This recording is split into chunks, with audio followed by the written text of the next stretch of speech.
سے پہلے آپ کو بتائیں کہ گوادر پورٹ اتھارٹی کالونی حملے میں جام شہادت نوش کرنے والے سپاہی بہار خان اور سپاہی عمران علی کی نماز جنازہ گوادر میں ادا کر دی گئی۔ نماز جنازہ میں پاک فوج، پاک بحریہ، بلوچستان پولیس اور سول سوسائٹی کی نمائندوں نے شرکت کی ہے۔ شہداء کے جثے خاکی آبائی علاقوں کو روانہ کر دیے گئے، جہاں انہیں مکمل فوجی اعزاز کے ساتھ سپرد خاک کیا جائے گا۔ مزید تفصیلات جانیں گے نمائندہ خصوصی سلمان آوان سے۔ جی سلمان، بتائیے۔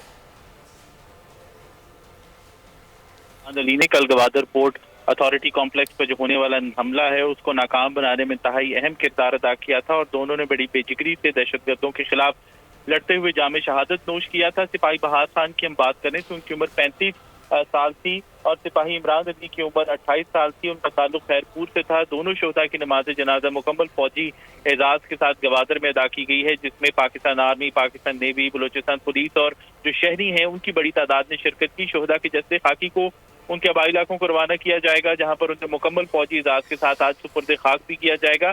اس موقع پر IPR نے واضح کیا ہے کہ پاکستان کھڑی ہیں اور جو عناصر بلوچستان میں دہشت گردی کر رہے ہیں، بلوچستان کا امن اور استحکام تباہ کرنا چاہتے ہیں، ان کے خلاف بڑی سختی سے نمٹا جائے گا اور ایسی کوششوں کو ناکام بنانے کے لیے پاکستان کی سیکیورٹی فورسز پرعزم ہیں۔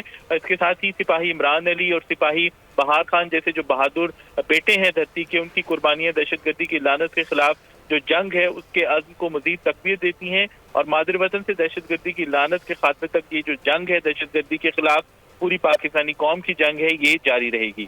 جی بہت شکریہ سلمان اوان اپڈیٹ کرنے کے لیے۔ سبسکرائب کریں اور بیل دبائیں تاکہ کوئی خبر رہ نہ جائے۔